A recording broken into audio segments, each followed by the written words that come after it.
Are you feeling stressed, tired, sluggish, can't sleep, can't concentrate? Want to know what lab tests you should order to get to the bottom of your symptoms? Well, stay tuned because I'm going to share with you 4 lab tests that I recommend. Welcome to my channel. My name is Dr. Jessica. I'm a naturopathic doctor, an acupuncturist, and a health coach. And I help clients deal with stress, anxiety, fatigue, and symptoms of burnout. Be sure to subscribe to this channel and hit that notification bell so that you can find out when I post new videos on this topic every week. All right, let's dive into those labs. All right, of course, this is not an exhaustive list, but these are the things that I see most often in practice, and it drives me nuts because these are the things that if you concentrate and focus on them, they make a huge difference in the way you feel and your overall health.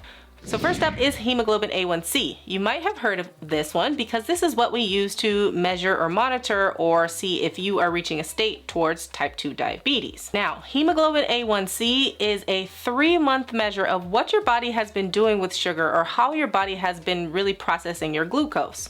Usually most docs will only run a fasting glucose, and that's good, but it's not the whole picture. That fasting glucose is just a snapshot at that point in time of what your body is doing with glucose or sugar. The hemoglobin A1C is a much better measure because again, it is a 3-month marker of what you've been doing. So not just, what you ate today and what happened in the last hours when you had that blood draw, but 3 months of what the heck have you been doing. And when we start to see that range creeping into the 5.7 and above, that's generally when we're having problems with insulin resistance and we're on the road to type 2 diabetes. Now, let me state this clearly for the people in the back. A lot of times your primary care doctor may not tell you that you are in the pre-diabetic range. They will only tell you a lot of times when you hit the criteria for diabetes. But the problem is there is so much that you can do to reverse the road to type 2 diabetes if you know that your hemoglobin A1C has been creeping up. So this is why it's so important to order this test. It's so important to then start dietary and lifestyle changes. So along with this change in glucose often comes a change in your lipids. And this is where the second test that I recommend comes into play. And that is an advanced lipid panel. In some labs, it's also called an NMR. Now, this is more of an advanced lipid panel. So it's not just your total cholesterol, triglycerides, LDL, and HDL. It will also give a breakdown of what those LDL particles look like as far as their size and their number as well.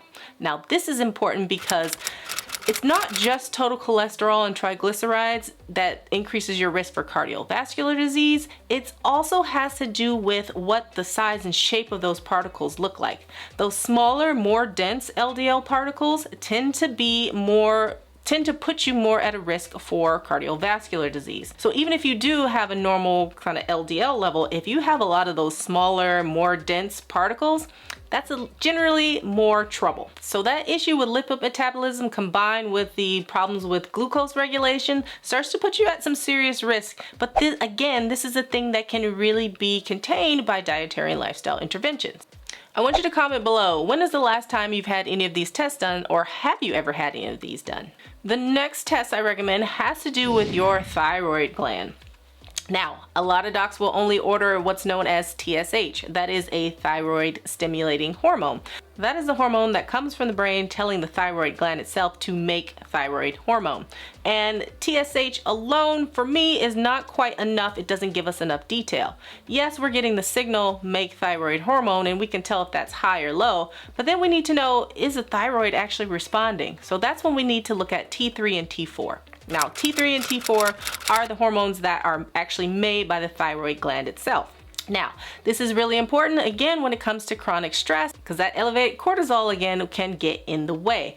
Elevated cortisol can actually suppress thyroid function. So we want to make sure that if we're getting the signal to make thyroid hormone, is the thyroid gland actually listening and doing its job? The thyroid really is our master regulator of our metabolic processes. So of course you're going to be fatigued and low energy if your thyroid gland or thyroid function is being suppressed. Now, bonus test for you, if you are investigating if you have some type of hypothyroid issue, or hyperthyroid issue, I always recommend to also look at thyroid antibodies. Those are anti-TPO and anti-TG. Now, these are important because If these come back positive or are very elevated, that means the cause of the problem with their thyroid is actually autoimmune in nature. And in which case, for a functional medicine doc like myself, treatment really also needs to consider the immune system response as well. So a little bonus for you there with the thyroid. So far with these 3 tests, I've talked a lot about how elevated cortisol is kind of at the root of the problem or causing a lot of the dysfunction. So then the question logically would be, well, can we measure cortisol to see if it's actually the troublemaker here? And the answer is yes. Now, you can measure cortisol in the blood, but I actually recommend doing a salivary cortisol. And that is because cortisol changes throughout the day. Now, cortisol, again, if you saw that burnout video, cortisol follows a pattern throughout the day. So it should start to rise right before you wake and kind of peak maybe 30 minutes to 60 minutes after you wake up, and then it's just continue to fall throughout the day, dipping to its lowest point kind of before you fall asleep. That helps to also regulate kind of our sleep-wake cycle and also plays into how melatonin is or isn't produced as well. But that's for another video. So when we do that salivary cortisol testing, you're actually able to measure your cortisol several times throughout the day using a simple cheek swab. So this is a great test to actually see what the pattern or what the curve of your cortisol looks like, because it's not just about taking a snapshot at one point in time. We need to know what your cortisol is doing throughout the day and if you're having what we call an appropriate cortisol awakening response. So that cortisol awakening response should be that within 30 minutes of kind of rising, your cortisol really should increase at a very high rate and then start to peak. And when we look at that cortisol awakening response, we can start to really diagnose, are we producing enough cortisol? Are we producing it too late? Is the curve shifted? And that helps us with treatment. So I've talked a lot about these 4 different types of labs. So we've had our hemoglobin A1C, we've looked at our advanced lipid panel, we looked at our thyroid, as well as TSH, T3, and T4, and then cortisol as well. So you can order these through your doctor. You just need to make sure that your doc understands how to interpret these, especially in a more functional way as well. You can also order some of these tests online. Again, the problem comes is that you need an expert to actually interpret them for you or to actually figure out what to do and what types of recommendations to make. So these are actually all labs that I use inside my virtual coaching program, the Better Health Blueprint. So if you would like to learn more about how I use these labs to get to the root of your stress, anxiety, fatigue, and other symptoms of burnout, then go ahead and click below. You can book a call with me. Inside that program, we go through all the different causes and the different contributory factors. I teach you how to build a lifestyle and nutrition that helps to reduce your stress, reduce your anxiety, get your vitality back. And then we also dig a little bit deeper using these functional labs. And then when you have problems, we have weekly coaching calls so that I can help coach you through them. So again, if you want to learn more, go ahead and click the link below. You can book a call with me. It's totally free. There's no obligation. And then we can chat and see if I'm a good fit and if you're a good fit for the program.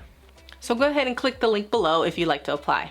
All right, thank you so much for watching this video. If you have any questions, of course, I'll leave them down in the comments below. Be sure to give this a thumbs up, comment, subscribe, and hit that notification bell so that you can know when I post new videos next week.